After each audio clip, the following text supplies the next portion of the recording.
अस्सलामुअलैकुम, मैं हूं नबीला सिंधु। अपना पसंदीदा शो देखने के लिए हमारा चैनल सब्सक्राइब करें और बर वक्त मालूमात के लिए बेल आइकन प्रेस करें।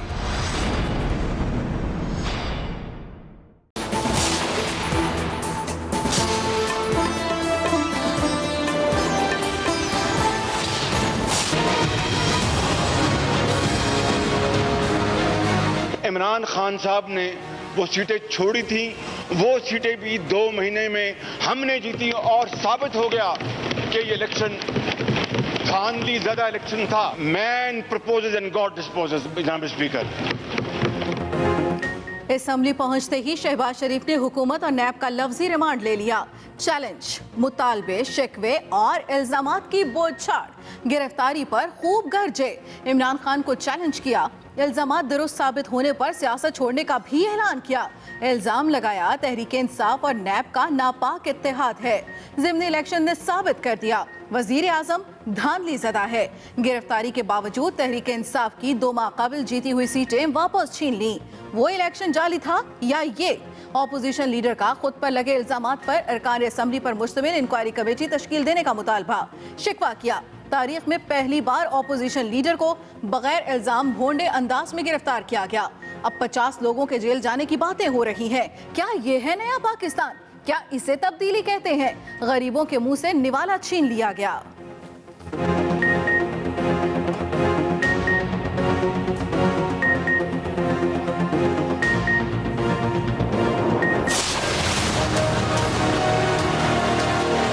ऑयल के दोनों हिस्सों की आप कमेटी बना दें, हाउस कमेटी।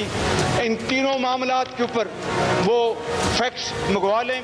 अगर मैं जुर्मवार तो मुझे आप जो सजा देंगे मैं कबूल करूंगा, वरना ये इस्तीफा दे दें और किसी खानका में जाकर बैठ जाएं और अल्लाह अल्लाह करें। ये नैब है या नेशनल ब्लैकमेलिंग ब्यूरो? नैब शहबाज शरीफ के निशाने पर इल्जाम लगाया। कौमी एहतसाब ब्यूरो ने उन्हें ख्वाजा आसिफ के खिलाफ सुल्तानी गवाह बनने के लिए कहा। मुझे साफ पानी केस में बुलाकर आशियाना केस में गिरफ्तार कर लिया गया। जब पूछा तो कहते हैं हमें यही हुक्म दिया गया। तुर्की और चीन में जायदादें रखने के बेबुनियाद इल्जामात भी लगाए गए। ऑपोजिशन लीडर की तकरीर में साबिक आर्मी चीफ के भाई का भी जिक्र। बोले, मुझ पर इल्जाम है मैंने मेजर रिटायर्ड कामरान कयानी को मंसूबा दिलवाया और अशफाक परवेज कयानी को खुश करने की कोशिश की, लेकिन मैंने ही ठेका मंसूख किया। कई मर्तबा जनरल कयानी से मिला मगर उन्होंने गिला तक ना किया। शहबाज शरीफ हबीब जालिब की नज़म पढ़े बगैर भी ना रह सके। लीडर द ऑपोजिशन तशरीफ फरमा होते तो अच्छी बात होती। लीडर ऑफ द हाउस वो कहते हैं कि पता नहीं होता कबूलियत का टाइम कौन सा होता है। मैं भी मंसूर हूं, कह दो गयार से, क्यों डराते हो जिंदा की दीवार से।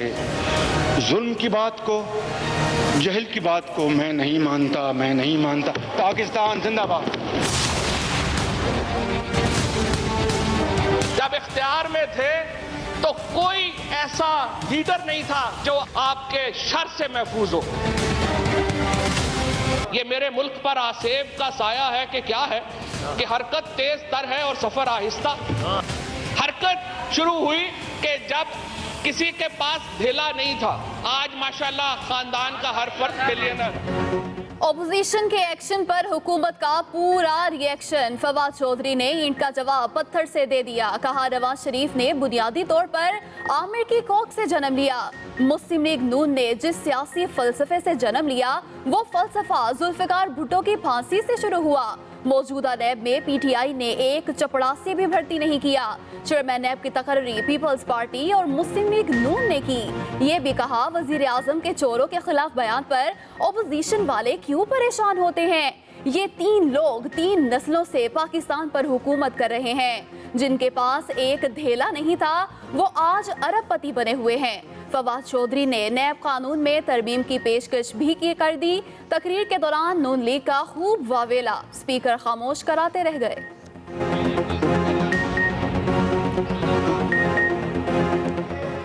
सर ये तो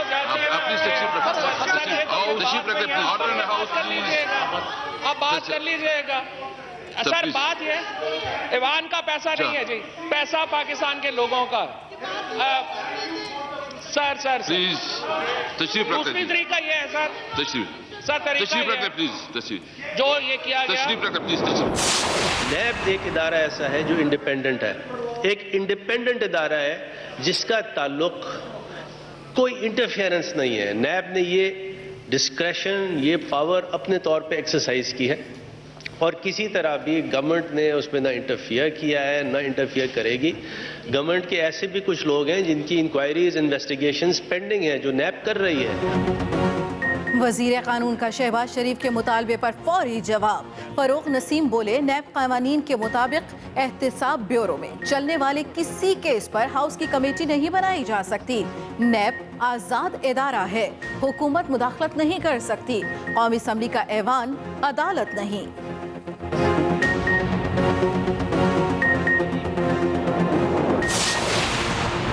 बिलावल भुट्टो के भी हुकूमत पर इल्जामात। कहा, हुकूमत नैब पर बराह रास्त दबाव डालती है।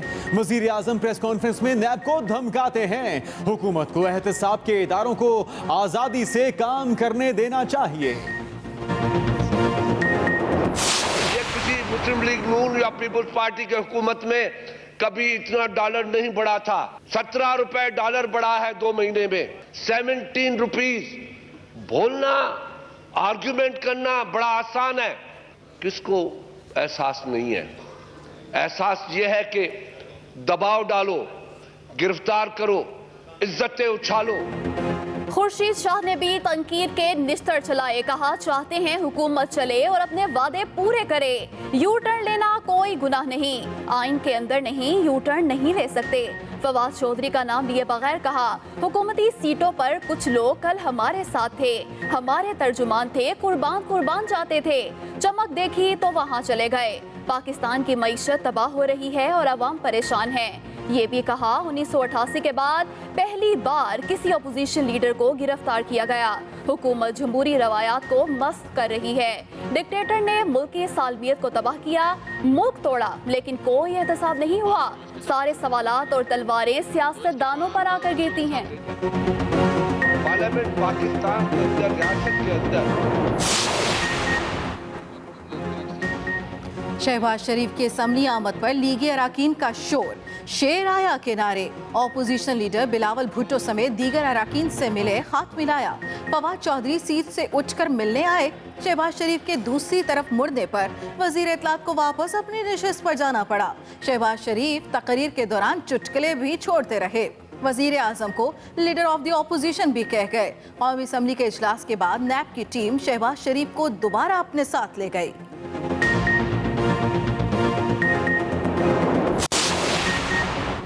मुस्लिम लीग नून को एक और झटका। दोहरी शहरियत केस में 2 लीगी सेनेटर्स फारिग। सुप्रीम कोर्ट ने सादिया अब्बासी और हारून अख्तर को नाअहल करार दे दिया। इलेक्शन कमीशन को दोनों सेनेटर्स को डीनोटिफाई करने का हुक्म। दोहरी शहरियत के हामिल दूसरे मुल्क की शहरियत छोड़कर इलेक्शन लड़ें। कोई ऐसा शख्स पार्लियामेंट का रुकन नहीं बन सकता जो 2 कश्तियों का सवार हो। मेंबर एक ही कश्ती का सवार हो सकता है और वो कश्ती सिर्फ पाकिस्तानी शहरियत है। चीफ जस्टिस के रिमार्क्स। अदालत उज़्मा का दोनों खाली सीटों पर इलेक्शन कराने का भी हुक्म।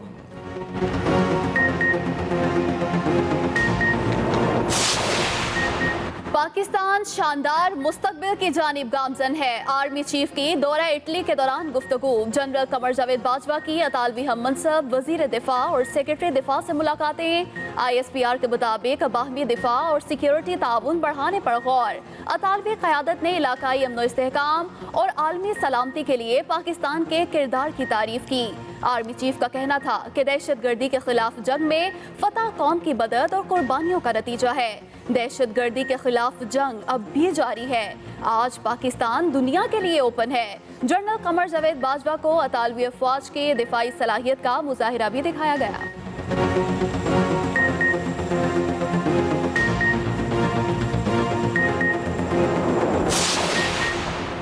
पंजाब यूनिवर्सिटी के प्रोफेसर्स को हथकड़ियां लगाने पर चेयरमैन नैब का एक्शन। नैब लाहौर के एडिशनल डायरेक्टर मुअत्तल। पंजाब पुलिस के ASI को भी फारिग करने के लिए IG को सिफारिश कर दी गई। चेयरमैन नैब की पंजाब यूनिवर्सिटी के प्रोफेसर्स पर मुश्तमिल वफ्द से मुलाकात। केस नई इन्वेस्टिगेशन टीम के हवाले कर दिया गया। जावेद इकबाल की वक्त को इंसाफ के मुताबिक कार्रवाई की यकीन दहानी। चेयरमैन नैब ने मुजाहिद कामरान और दीगर जेर हिरासत प्रोफेसर से भी मुलाकात की।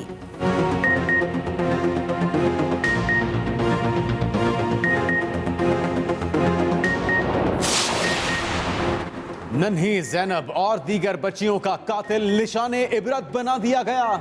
मुजरिम इमरान को तख्ता-ए-दार पर लटका दिया गया।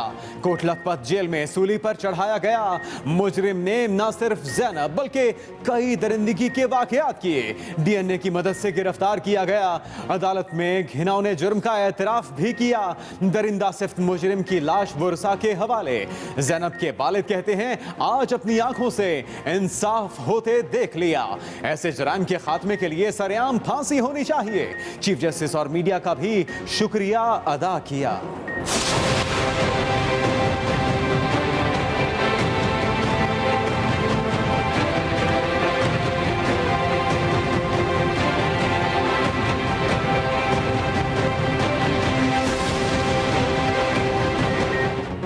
आवाम महंगाई के एक और भंवर में धंस गए। बच्चों के डायपर्स, शहद, मक्खन, गारमेंट्स, पोल्ट्री फीड, आलू के चिप्स महंगे। दरामदी अशिया भी गरीब की पहुंच से बाहर। हुकूमत ने 300 से ज्यादा इम्पोर्टेड अशिया पर रेगुलेटरी ड्यूटी में 5 से 10% इजाफा कर दिया। नोटिफिकेशन भी जारी। इनफरादी टैक्स दहिंदगान के लिए गैर एलानिया एमनेस्टी स्कीम भी जारी। 25% इजाफी टैक्स पर ऑडिट केस खत्म कराए जा सकेंगे।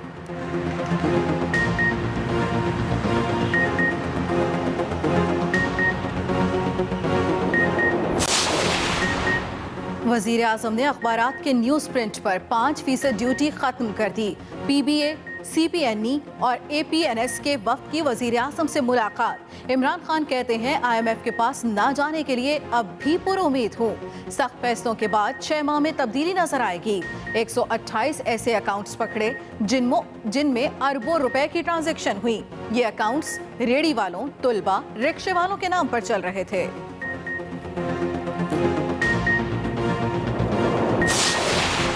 सीमेंट फैक्ट्रियों के लिए पानी की कीमत दुरुस्त करार। सुप्रीम कोर्ट में जेर जमीन पानी के इस्तेमाल से मुतल्लिक केस की समाअत। चीफ जस्टिस ने रिमार्क्स दिए सीमेंट फैक्ट्रियां अरबों रुपए का पानी इस्तेमाल कर रही हैं। अदालत का मकसद सरमायादारों को हिरासा करना नहीं, अब माजी में गफलत के जिम्मेदारों का भी ट्रायल होगा।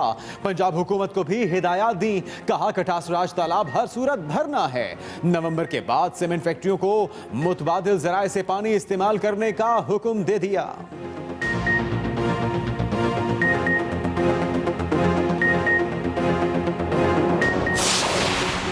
ओवरसीज पाकिस्तानियों को वोट का हक अदालत ने दिया। मुबारकबाद वजीर आजम वसूल कर रहे हैं। चीफ जस्टिस के केस की समाअत के दौरान रिमार्क्स, कहा अदालत को क्रेडिट लेने का शौक नहीं, ले लें ये क्रेडिट।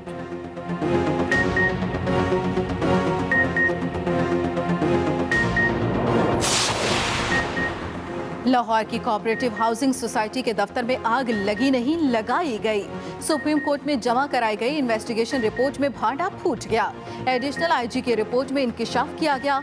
आग लगाने के मास्टरमाइंड सदर सोसाइटी मोहम्मद अयूब और डिप्टी रजिस्ट्रार सेठ इकबाल हैं। मुल्जिमान ने सोचा आग तमाम रिकॉर्ड जला देगी, कोई सबूत नहीं मिलेगा। आतिशज़दगी के बाद कुछ अरसे के लिए दफ्तर भी गैर मुतहर्रिक हो गया। 4 अहलकारों को भी साथ मिलाया गया। 6 में 5 मुल्जिमान को गिरफ्तार करके रिमांड हासिल कर लिया गया। सेठ इकबाल नामी मुल्जिम मफरूर है।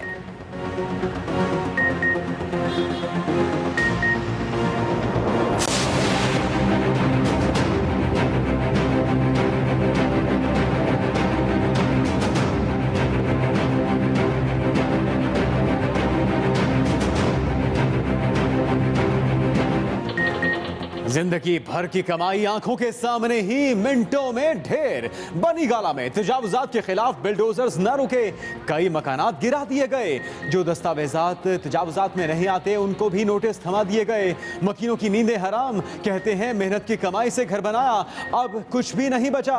उधर E11 में ऑपरेशन के दौरान जबरदस्त मज़ाहमत, फायरिंग भी की गई। पुलिस ने 5 मुल्जिमान धर लिए। मरी में कई तजावुजात मलबे के ढेर में तब्दील कर दी गई।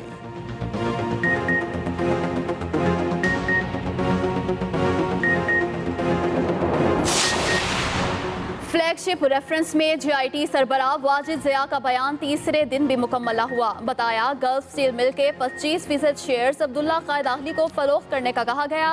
उनके मुताबिक इस रकम से कतरियों के साथ सरमायाकारी की गई। जीआईटी ने तारिक शफी का बयान रिकॉर्ड किया, वो भी मौकिफ की हिमायत में कोई दस्तावेज पेश न कर सके। नवाज शरीफ के वकला की जानिब से वाजिद ज़िया के आज के बयान पर भी एतराज़। वाजिद ज़िया कल भी बयान जारी रखेंगे। नवाज शरीफ आज भी अदालत में पेश हुए, लीगी रहनुमा भी पहुंचे।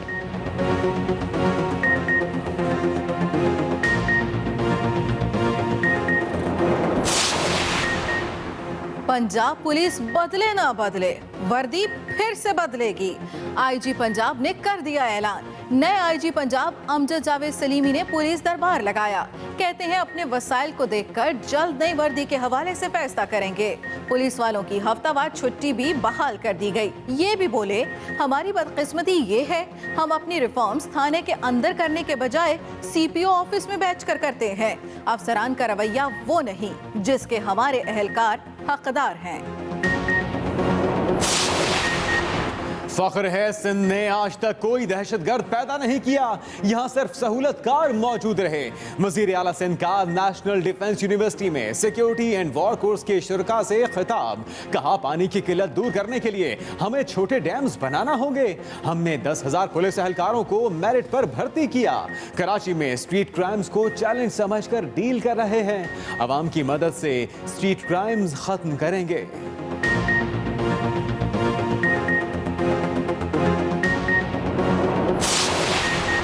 दुनिया बदल गई, पंजाब पुलिस का तरीका न बदला। एक और मुलजिम दौरान हिरासत मर गया। सरगोदा में डकैती के मुकदमे में गिरफ्तार मुलजिम पर पुलिस का मुबैना तशद्दुद। इमरान को गुज़श्ता रात थाना सिटी पुलिस ने गिरफ्तार किया। तशवीशनाक हालत में अस्पताल छोड़कर चले गए। अहलकारों के खिलाफ मुकदमा दर्ज।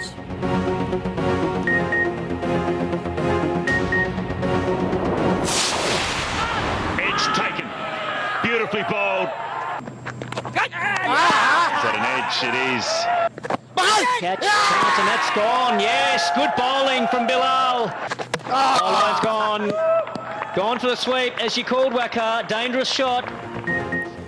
अबू धाबी टेस्ट में पाकिस्तान की वापसी, गिरफ्त मजबूत। ऑस्ट्रेलियाई टीम को भी पिच पर टिकने ना दिया। बॉलर्स की आगे बल्लेबाजों की एक ना चली। पूरी टीम को 145 रन पर ढेर कर दिया। मोहम्मद अब्बास के 5 शिकार। बिलाल आसिफ ने 3 खिलाड़ियों को पवेलियन भेजा। दूसरी इनिंग्स में पाकिस्तान की बैटिंग जारी। दिन के इख्तिताम पर 2 विकेटों के नुकसान पर 144 रन बना लिए। फखर जमान की दोनों इनिंग्स में निस्फ सेंचुरियां। अजहर अली और हारिस सुहेल क्रीज पर मौजूद।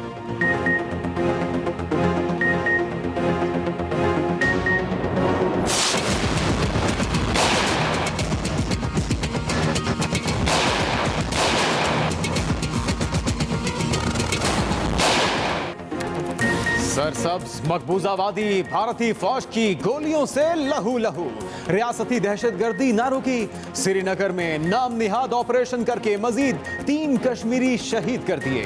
हालात कशीदा, इलाका छावनी बना दिया गया। इंटरनेट और मोबाइल सर्विस मुअत्तल कर दी गई। सऊदी इंटेलिजेंस के आला अहदेदार की निगरानी में सहाफी जमाल खशोगी को मारा गया। अमरीकी मीडिया का एक और दावा इंकशाफ किया। वली अहद मोहम्मद बिन सलमान का मुहाफिज भी डेथ स्क्वाड में शामिल था। अमरीकी सदर डोनाल्ड ट्रंप कहते हैं कुछ साबित होने से पहले किसी पर इल्जाम लगाना ठीक नहीं।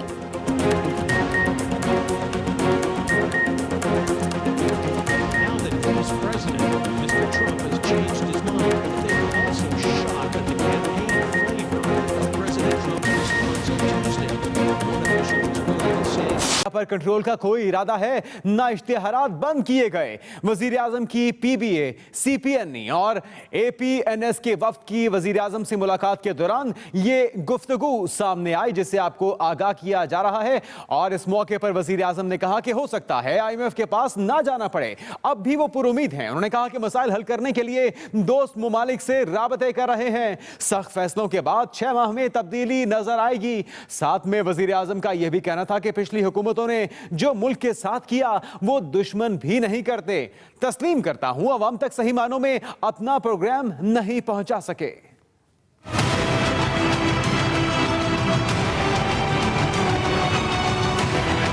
Pakistan broadcasters association, council of newspapers editors और ऑल पाकिस्तान न्यूज़पेपर सोसाइटी के वफूद ने वज़ीर आज़म इमरान खान से मुलाकात की। इस मौके पर वज़ीर आज़म ने कहा कि इक़्तिसादी मसाइल के हल के लिए दोस्त ममालिक से राब्ता कर रहे हैं। हो सकता है IMF के पास ना जाना पड़े। सख्त फैसलों के बाद 6 माह में तब्दीली नजर आएगी। वज़ीर आज़म ने कहा कि तहकीकाती अदारों ने 128 ऐसे बैंक अकाउंट्स का पता चलाया है जिनमें अरबों रुपए की ट्रांजैक्शंस हुई और वो रेडी और रिक्शे वालों के नाम पर चल रहे थे। पिछली हुकूमतों ने जो इस मुल्क के साथ किया वो दुश्मन भी नहीं करते। उन्होंने इदारों को प्रेशराइज किया।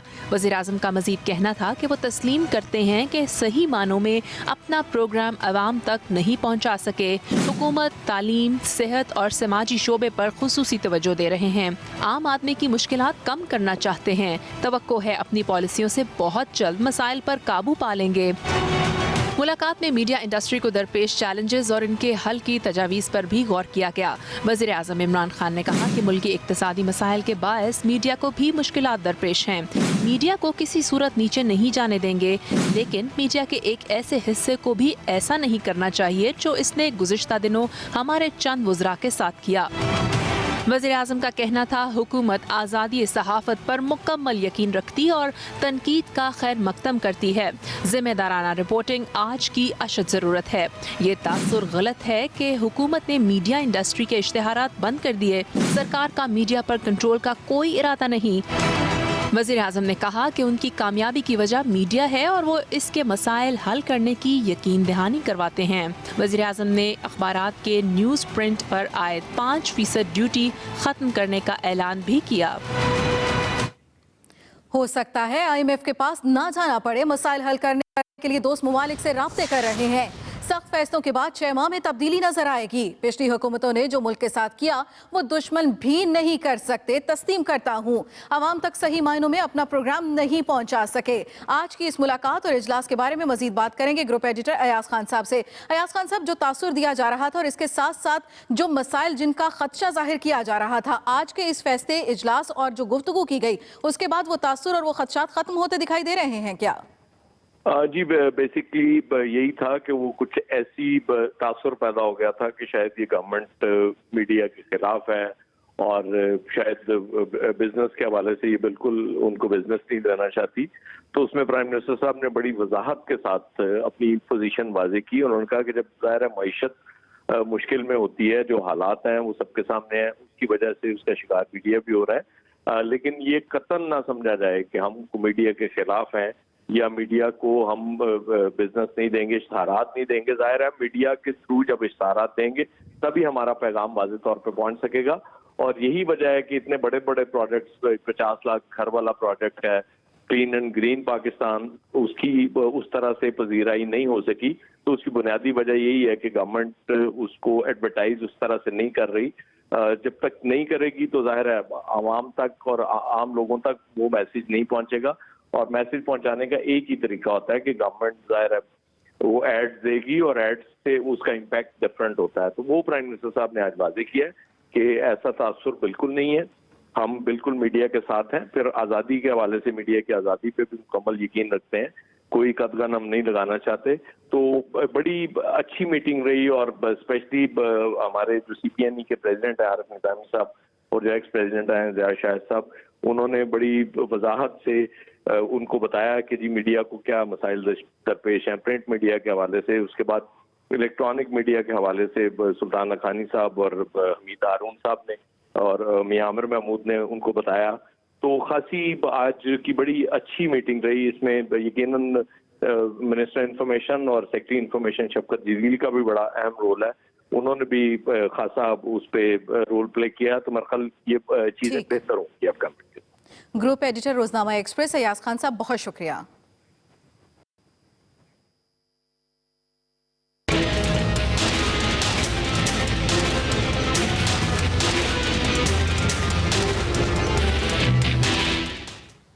Opposition leader Shahbaz Sharif production order पर आज कौमी असम्बली में आए तो हुकूमत पर बरस पड़े। अहम खबर आप तक पहुंचा रहे हैं। ओपोजिशन लीडर शहबाज शरीफ आज असेंबली में आए तो वो बरस पड़े और उन्होंने कहा कि पीटीआई और नैब का गठजोड़ है। ज़िमनी इलेक्शन ने साबित कर दिया वजीर आजम धांधली ज़दा है। पीटीआई और नैब का चोली दामन का साथ है। कहने के ख्वाजा आसिफ के खिलाफ आप गवाही देंगे। मैंने कहा कि आपको कुछ ख्याल नहीं आता कि मैं यहाँ पर आपने मुझे लोगों के खिलाफ गवाही के लिए बुलाया हुआ कि मेरे इस जो केस में मुझे आपने जिस जलालत के साथ और बगैर किसी सबूत के मुझे आपने गिरफ्तार किया है, उसमें आपने बातें पूछनी कि ख्वाजा आसिफ साहब के खिलाफ बातें पूछनी हैं। बुलाया उन्होंने मुझे साफ पानी की हवाले से कि मुझसे उसके बारे में पूछताछ करनी थी, और जहाँ पर वहाँ पर बैठा तो मुझे वहाँ के डीजी कहते हैं कि जी आपको हम इसमें गिरफ्तार कर रहे हैं आशियाना में। कायदे हिस्ब इख्तिलाफ की नैब के हाथों गिरफ्तारी के बाद ऑपोजिशन की रिक्विजिशन पर होने वाले कौमी असेंबली के इजलास में शहबाज शरीफ प्रोडक्शन ऑर्डर पर आए और धुआंधार खिताब किया, जिसमें अपना सारा केस ऐवान के सामने खोलकर रख दिया और हुकूमत पर भी खुले वार किए। चेयरमैन नैब ने मेरे गिरफ्तारी के ऑर्डर्स 6 जुलाई और 13 जुलाई के दरमियान दे दिए थे। मेरे माजी के दरीना दोस्त शेख रशीद साहब ने उन दिनों में ये बात कही थी कि शहबाज शरीफ जेल की हवा खाएगा, तो ये बात ऐसे तो नहीं उन्होंने कर दी। अब जब बाई इलेक्शंस का मौका आया तो उस मौखर फैसले को नैब ने इम्प्लीमेंट किया ताकि बाई इलेक्शन पर इसका साया पड़े और फिर उसी तरह के नताइज हासिल करें। नैब अदालत का वो खुद पुकार कर कहता है कि नवाज शरीफ के खिलाफ कोई करप्शन का कोई सबूत नहीं है। शहबाज शरीफ ने ऐवान को बताया कि नैब की जानिब से उन पर क्या इल्जामात लगाए गए। मैंने ये 1.5 अरब रुपए का मंसूबा दे के जनरल अशफाक परवेज कियानी को खुश करके और न जाने क्या मैंने नताइज अखज़ करने थे, तो क्या वो 35 अरब रुपए के मंसूबे की कैंसलेशन से नाराज होंगे, खुश होंगे, या इस 1.5 अरब रुपए के मंसूबे से अवॉर्ड करने से खुश होंगे या नाराज होंगे? ऑपोजिशन लीडर ने चीन और तुर्की के हवाले से इल्जामात को बदतरीन और बेहुदा करार दिया। ऑयल के दोनों हिस्सों की आप कमेटी बना दें, हाउस कमेटी, इन तीनों मामलात के ऊपर वो फैक्ट्स मंगवा लें। अगर मैं जुर्मवार तो मुझे आप जो सजा देंगे मैं कबूल करूंगा, वरना ये इस्तीफा दे दें और किसी खानका में जाकर बैठ जाएं और अल्लाह अल्लाह करें। ऑपोजिशन लीडर शहबाज शरीफ को कौमी असेंबली का इजलास खत्म होने के बाद नैब ने अपनी तहवील में ले लिया और वापस लाहौर मुंतकिल कर दिया। Ahmed Mansoor, express news, Islamabad. वफाकी वज़ीर इत्तलात फवाद चौधरी ने कौमी असम्बली में अपोजिशन लीडर शहबाज शरीफ की तकरीर का भरपूर जवाब दिया और नैब कानून में तरमीम की पेशकश भी कर दी। मज़ीद तफसील अहमद मंसूर से।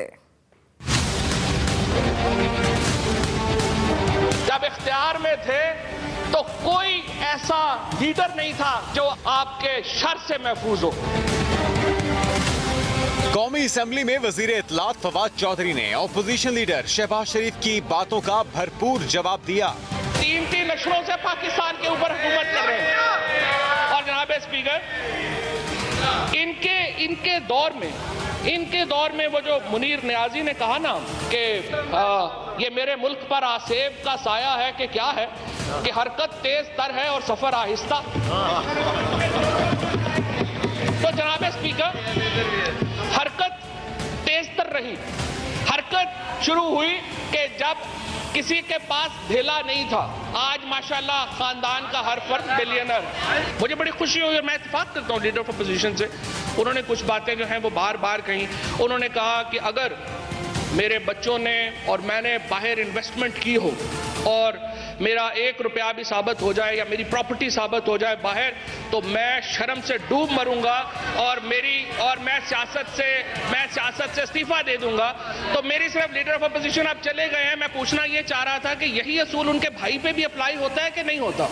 वजीर इत्तलात ने ऑपोजिशन को नैब कानून में तरमीम के लिए मिल बैठने की पेशकश भी कर दी। आप जब लंबा अरसा इक़्तिदार में रह जाते हैं तो आप जमहूरियत के बजाय बादशाहत की तरफ चले जाते हैं, और यही हमारी PMLN की इस वक्त लीडरशिप का डायलेमा है, क्योंकि ये तो बादशाहत की तरफ चले गए हैं, जमहूरियत की तो बात नहीं आती।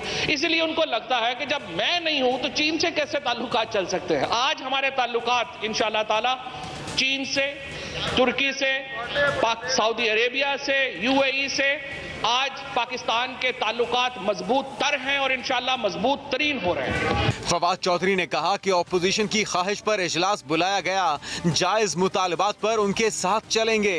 Ahmad Mansoor, express news, Islamabad.